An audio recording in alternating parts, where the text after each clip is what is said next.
Just some progress on my clock today. Spent the last 3 days playing with a pendulum. Now the current pendulum, main pendulum, is, as you see in the middle of the picture there, and I've decided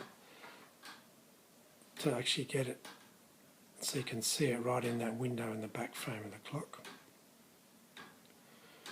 And to get it to run on time, I have added two things. I've added a second electronic circuit, which is the one on the left down there, that little bobbin of wire, and I've added another bob.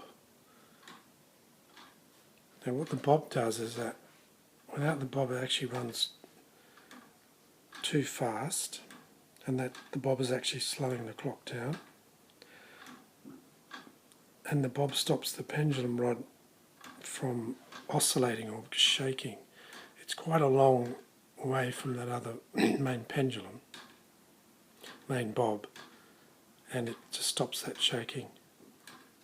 Another reason is to get it run on time, actually the pendulum the bob had to be between those two supporting frames on the wall, and would actually hit the two support dowels. So I decided that I should just have the pendulum right where it is, where you can see it, and I added another bob. As I said before, I've now got two circuits. The one on the right is basically the dumb circuit. It just pulses at a set rate. And you can see here this little blue thing cable tied, that's a trim pot, 25 turn trim pot. I had to disable the other one on the circuit because it didn't have the fine adjustment that I needed. And then the second circuit on the left, and that one is actually controlled, so I have no control over that.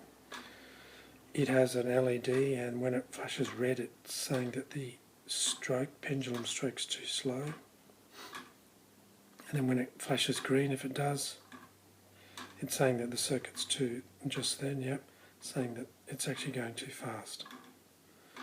So it will now measure the whole time and put a small pulse out to help the clock adjust and stay on time.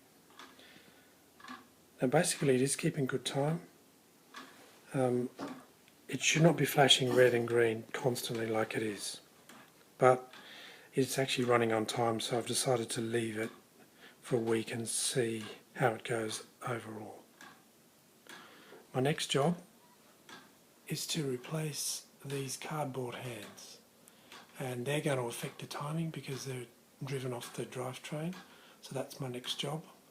And after that I'll be shrinking this frame. I'll be making it more compact so it doesn't sit out on the wall as much. Okay, that's it for me.